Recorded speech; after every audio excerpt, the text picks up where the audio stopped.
Bismillahirrahmanirrahim. Assalamualaikum warahmatullahi wabarakatuh.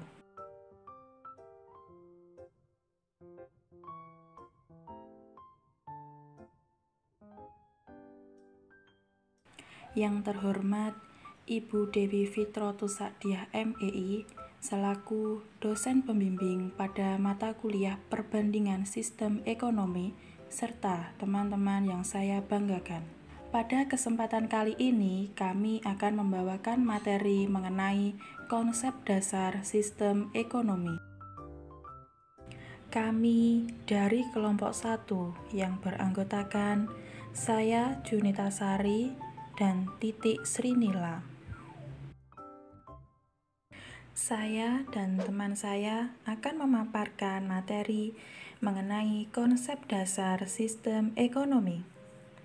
Yang pertama yaitu mengenai pengertian sistem ekonomi. Pada dasarnya, sebuah sistem adalah suatu organisasi besar yang menjalin berbagai subjek atau objek serta perangkat kelembagaan dalam suatu tatanan tertentu. Suatu sistem muncul karena adanya usaha manusia untuk memenuhi kebutuhan-kebutuhannya. Jadi, sistem ekonomi adalah suatu sistem yang mengatur kondisi perekonomian suatu negara sesuai dengan kondisi kenegaraan dari negara itu sendiri. Setiap negara memiliki sistem perekonomian yang berbeda-beda. Hal itu disebabkan setiap negara memiliki ideologi, kondisi masyarakat, kondisi perekonomian, serta kondisi sumber daya alam yang berbeda-beda. Sistem ekonomi dapat diartikan sebagai kegiatan produksi, konsumsi, dan distribusi yang bertujuan untuk memenuhi kebutuhan masyarakat. Perbedaan mendasar antara sebuah sistem ekonomi dengan sistem ekonomi lainnya adalah bagaimana cara sistem itu mengatur faktor produksinya. B. Macam-macam sistem ekonomi. Di dunia terdapat berbagai macam sistem ekonomi yang diterapkan oleh negara. Sistem ekonomi tersebut antara lain sistem ekonomi tradisional, sistem ekonomi liberal, sistem ekonomi komando, dan sistem ekonomi campuran. 1. Sistem ekonomi tradisional. Sistem ekonomi tradisional merupakan sistem ekonomi yang diterapkan oleh masyarakat tradisional secara turun-temurun dengan hanya mengandalkan alam dan tenaga kerja. Dalam sistem ekonomi ini, pengaturan ekonomi dimapankan menurut pola tradisi yang biasanya sebagian besar menyangkut kontrol tanah sebagai sumber terpenting atau satu-satunya sumber ekonomi. Sistem ekonomi tradisional memiliki ciri-ciri sebagai berikut. A. Teknik produksi dipelajari secara turun-temurun dan bersifat sederhana. B. Hanya sedikit menggunakan modal. C. Pertukaran dilakukan dengan sistem barter. D. Belum mengenal pembagian kerja. E. Tanah sebagai tumpuan kegiatan produksi dan sumber kemakmuran. Sistem ekonomi tradisional mempunyai kelebihan dan kelemahan. Kelebihan sistem ekonomi tradisional. 1. Tidak terdapat persaingan yang tidak sehat. Hubungan antar individu sangat erat. 2. Masyarakat merasa sangat aman karena tidak ada beban berat yang harus dipikul. 3. Tidak individualistis. Kelemahan sistem ekonomi tradisional. 1. Teknologi yang digunakan masih sangat sederhana sehingga produktivitas rendah. 2. Mutu barang hasil produksi masih rendah. Negara yang menganut sistem ekonomi tradisional seperti suku Baduy dan suku Bugis.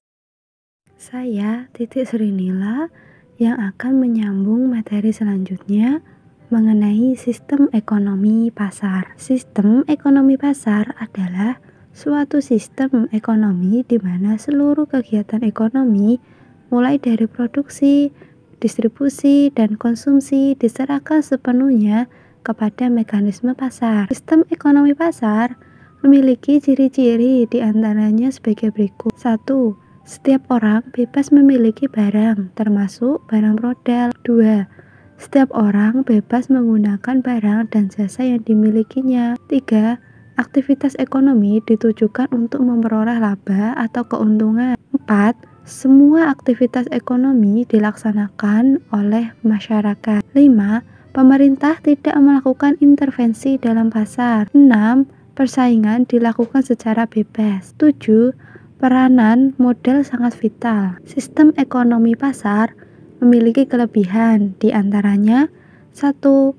Menumbuhkan inisiatif dan kreasi masyarakat dalam mengatur kegiatan ekonomi. 2. Setiap individu bebas memiliki sumber-sumber produksi. 3. Barang yang dihasilkan bermutu tinggi, karena barang yang tidak bermutu tidak akan laku di pasar. Sistem ekonomi pasar juga memiliki kelemahan, di antaranya 1. Sulitnya melakukan pemerataan pendapatan. 2. Cenderung terjadi eksploitasi kaum buruh oleh para pemilik modal. 3. Munculnya monopoli yang dapat merugikan masyarakat. Yang selanjutnya mengenai sistem ekonomi komando. Sistem ekonomi komando adalah sistem ekonomi di mana peran pemerintah sangat dominan dan berpengaruh dalam mengendalikan perekonomian. Sistem ekonomi komando memiliki ciri-ciri di antaranya sebagai berikut. 1. Semua alat dan sumber-sumber daya dikuasai pemerintah. 2. Hak milik perorangan tidak diakui. 3. Tidak ada individu atau kelompok yang dapat berusaha dengan bebas dalam kegiatan perekonomian. 4. Kebijakan perekonomian diatur sepenuhnya oleh pemerintah. Sistem ekonomi komando memiliki kelebihan, di antaranya 1. Pemerintah lebih mudah mengendalikan inflasi, pengangguran, dan masalah ekonomi lainnya. 2. Pasar barang dalam negeri berjalan lancar. 3. Pemerintah dapat turut campur dalam hal pembentukan harga. 4. Relatif mudah melakukan distribusi pendapatan. Sistem ekonomi komando juga memiliki kelemahan, di antaranya 1. Mematikan inisiatif individu untuk maju. 2. Sering terjadi monopoli yang merugikan masyarakat. 3. Masyarakat tidak memiliki kebebasan dalam memiliki sumber daya. Saya akan menyambungkan materi dari teman saya yang selanjutnya, yaitu mengenai sistem ekonomi campuran. Sistem ekonomi campuran merupakan campuran dari sistem ekonomi pasar dan sistem ekonomi terpusat, di mana pemerintah dan swasta saling berinteraksi dalam memecahkan masalah ekonomi. Dalam bentuk perekonomian campuran, sumber-sumber ekonomi bangsa, termasuk faktor-faktor produksi, dimiliki oleh individu atau kelompok swasta. Di samping sumber tertentu yang dikuasai pemerintah pusat atau pemerintah daerah atau pemerintah setempat. Karena itu, dalam sistem ekonomi campuran dikenal paling tidak dua sektor ekonomi, yaitu sektor swasta dan sektor negara. Ciri-ciri sistem ekonomi campuran. 1. Merupakan gabungan dari sistem ekonomi pasar dan sistem ekonomi terpusat. 2. Barang modal dan sumber daya yang vital dikuasai oleh pemerintah. 3. Pemerintah dapat melakukan intervensi dengan membuat peraturan, menetapkan kebijakan fiskal, moneter, dan membantu mengawasi kegiatan swasta. 4. Peran pemerintah dan sektor swasta berimbang.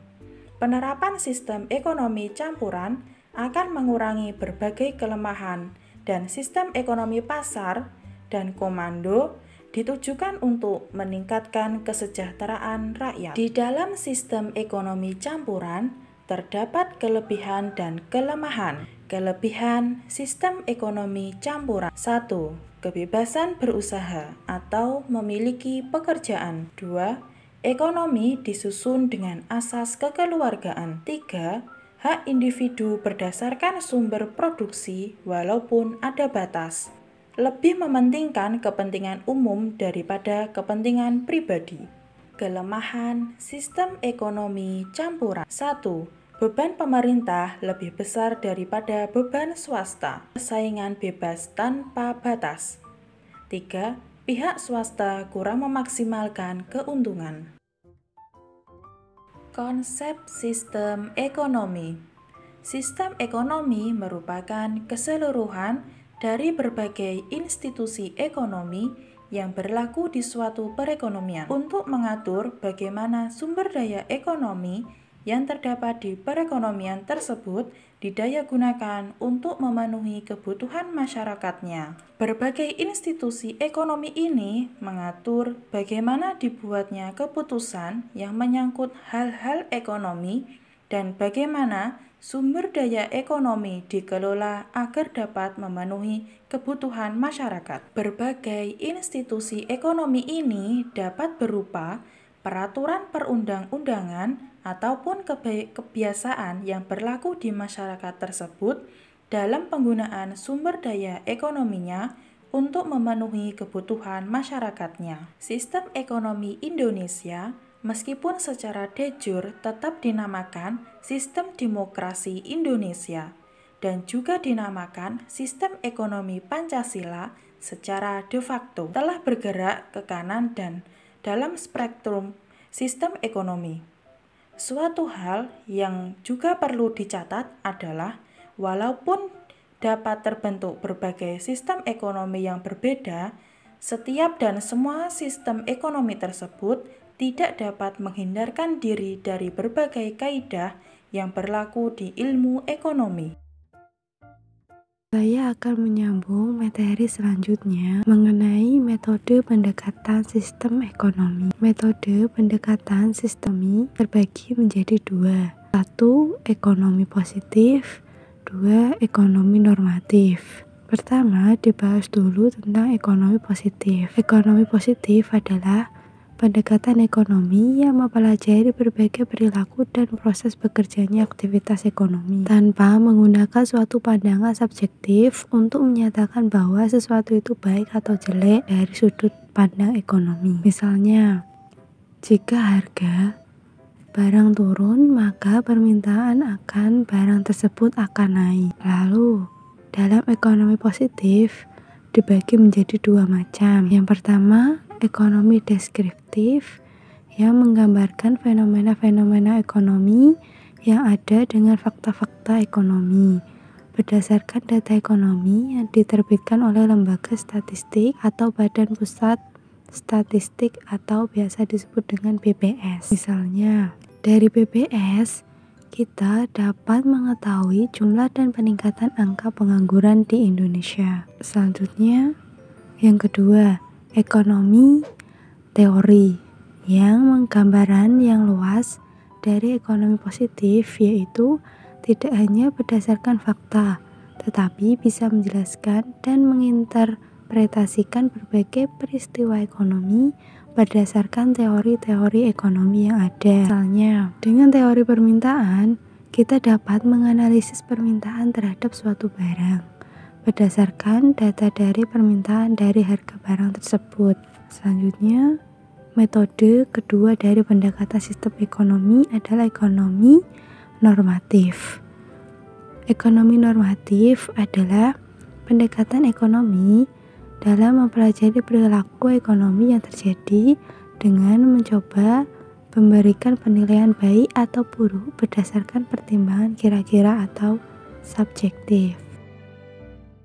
Saya akan menyambung materi selanjutnya mengenai manfaat mempelajari sistem ekonomi. Dalam mempelajari sistem ekonomi, terdapat beberapa manfaat. Di antaranya, 1. Mengatur kebutuhan ekonominya supaya terpenuhi, maka ilmu ekonomi sangat berperan penting di sektor kebutuhan manusia. 2. Meningkatkan taraf hidup sumber daya manusia. 3. Ilmu ekonomi sangat berperan penting dalam mengatur prinsip kebutuhan pokok masyarakat. 4. Ilmu ekonomi mampu mengubah seseorang untuk lebih berjiwa sosial serta ekonomis. 5. Mempelajari ilmu ekonomi mampu melatih seseorang agar dapat mengatur nilai nominal dengan lebih baik. 6. Manfaat mempelajari ilmu ekonomi dapat melatih seseorang agar dapat mandiri dalam berwirausaha dan mengelola kebutuhannya.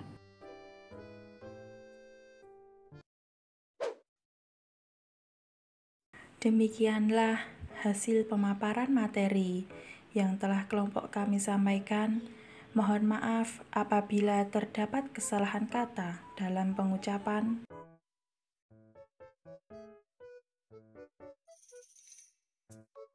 Akhir kata, saya mengucapkan wabillahi taufiq wal hidayah. Wassalamualaikum warahmatullahi wabarakatuh.